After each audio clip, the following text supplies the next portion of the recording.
सुना है आपने सोसाइटी में 2 टाइम का खाना बनाने का काम वाली 4,000 रुपये मांग रही है और खाना भी इतना बेकार कि खाने के बाद मन दुखी हो जाता है। इनके हाथों का बना हुआ खाना खाकर मेरा चेहरा और मेरी सेहत दोनों खराब होती जा रही है। समझ में नहीं आ रहा है कि मैं क्या करूं। राखी अपने पति संदीप से कहती है। संदीप बोला, अब कर भी क्या सकते हैं, तुम्हें खाना बनाने में तो कोई रुचि है नहीं, तो बाहर से मंगा कर खाओ या काम वाली से खाना बनवाओ, और तो कोई दूसरा उपाय है नहीं। राखी बोली, छोड़ो इन बातों को, आप ये बताओ आपको किसके हाथों का खाना पसंद था। संदीप बोला, मुझे मेरी माँ के हाथों का खाना आज भी याद है। क्या स्वाद था उनके हाथों में। लौकी की सब्जी जो लोग खाते नहीं थे वही माँ अगर बना देती थी तो हम सब उंगलियां चाटते रह जाते थे। राखी बोली, ये बात तो आपने सही कही, मैंने भी मम्मी जी के हाथों का बना हुआ खाना खाया है, बहुत स्वादिष्ट था।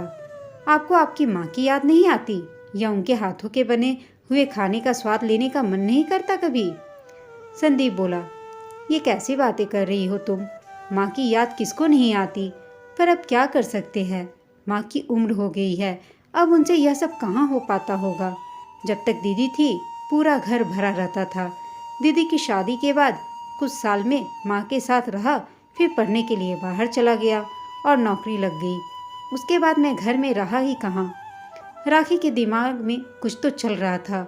उसने कहा, आपको मम्मी जी की चिंता नहीं होती, वो दोनों वहाँ अकेले सब कुछ कैसे मैनेज करते होंगे, हमारा भी उनके प्रति कुछ फर्ज बनता है।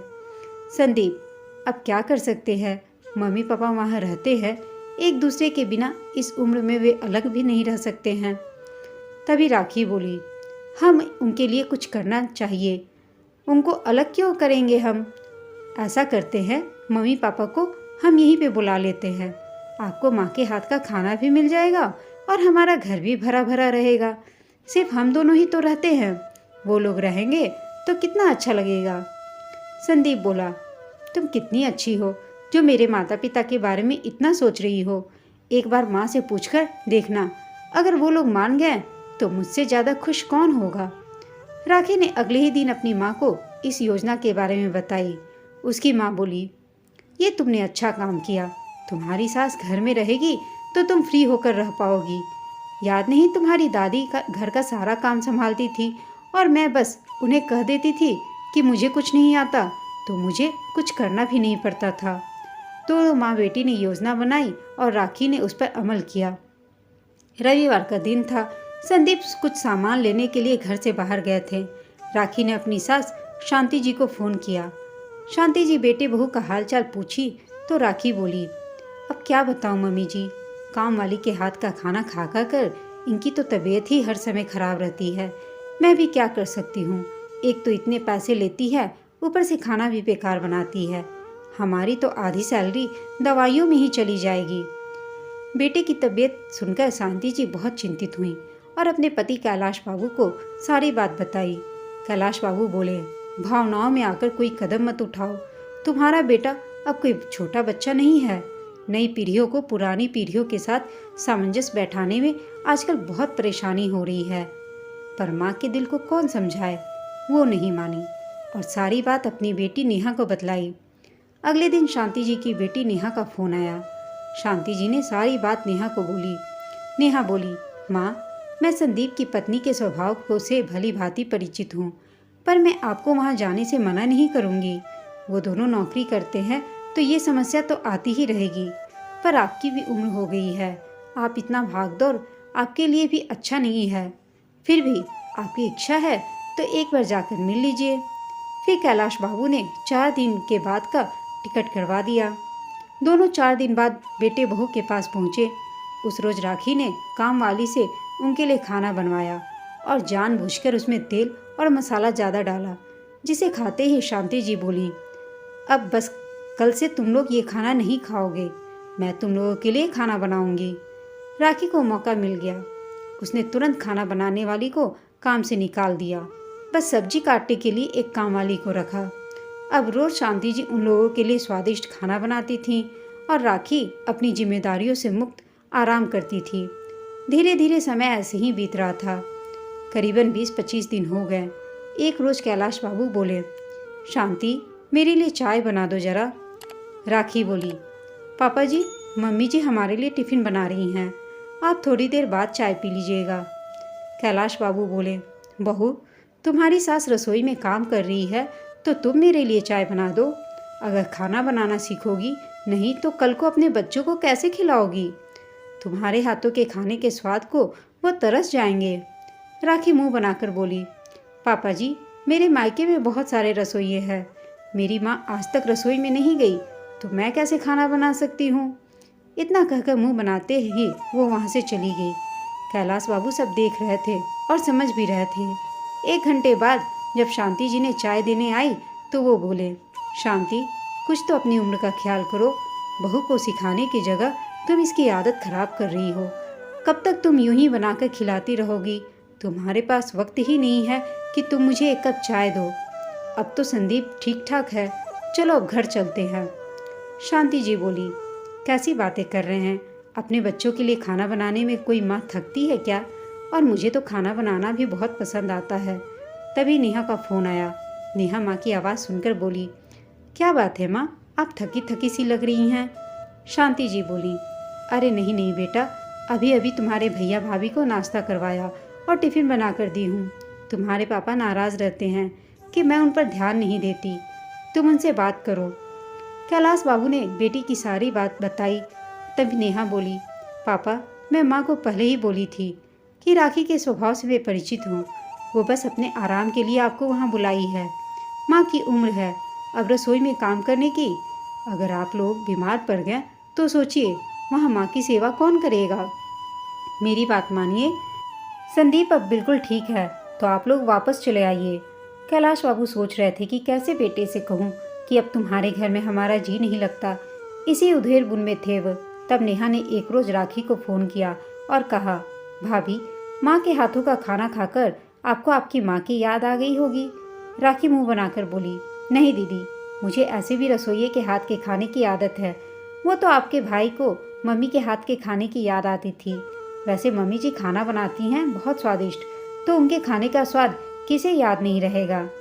नेहा बोली, माँ अच्छा खाना बनाती है यह कहकर आपने रसोई से पहले ही पल्ला झाड़ लिया था, पर आपको ये नहीं लगता कि माँ की अब उम्र नहीं है रही रसोई में काम करने की?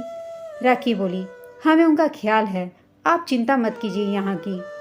नेहा बोली, आप कहती हैं माँ को का आपको ख्याल है, अगर माँ का ख्याल रहता तो आप अपनी खाना बनाने वाली को काम से नहीं निकालती।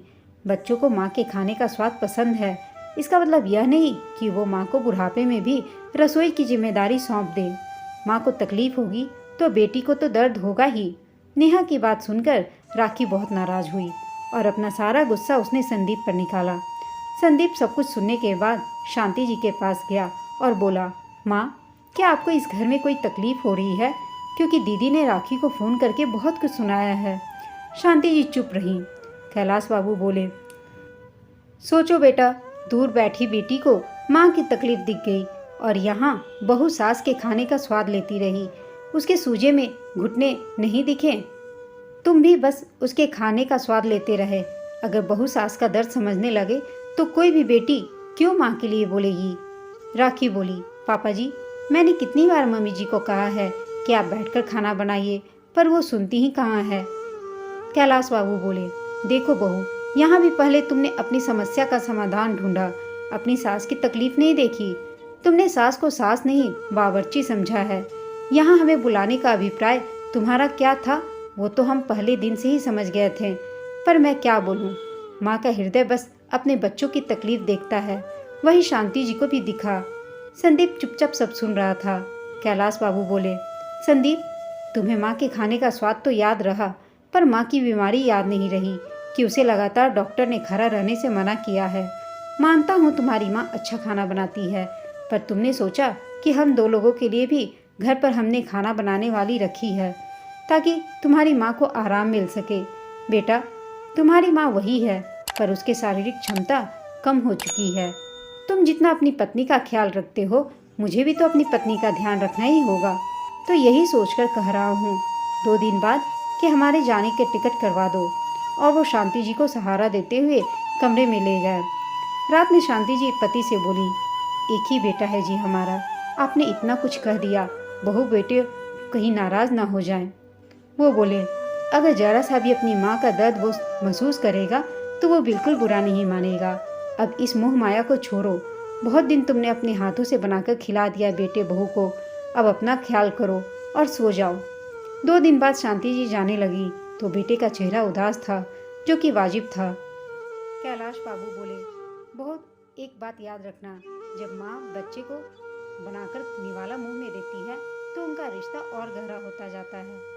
लोग पैसे कमा लेते हैं, रिश्ते कमाना भूल जाते हैं। रसोई का काम सीख लो, वरना कल को तुम्हारे बच्चे तुमसे ये कहेंगे कि आज तक आपने हमें क्या क्या बनाकर खिलाया, जो आपके हाथों का स्वाद हम याद रखेंगे। इतना कहकर वो दोनों वहाँ से चले गए। उनके जाने के बाद राखी को फिर से रसोई के काम के लिए काम वाली रखना पड़ा। संदीप बोला, इतने दिन माँ यहाँ रही, काश कि तुम उनसे कुछ सीख लेती। राखी को एहसास हुआ कि पैसे तो वो कमा रही है, पर 2 टाइम का खाना तक ठीक से नहीं खा पा रही है, क्योंकि काम वाली ढंग का खाना नहीं बना पाती थी। कोई स्वाद ही नहीं था उसके खाने में। धीरे धीरे उसने रसोई में रुचि लेना शुरू किया। अब वो रात का खाना खुद बनाती थी, जिससे कि दोनों का स्वास्थ्य ठीक रहे। जब ये बात शांति जी को पता चली तो वो बहुत खुश हुई और फ़ोन कर करके बहू का हौसला बढ़ाती थी और कुछ नई नई रेसिपी भी उसे बताती थी। अब बीच बीच में वो दोनों बेटे बहू से मिलने जरूर आते थे। दोस्तों, मानते हैं कि माँ के हाथों में जादू होता है।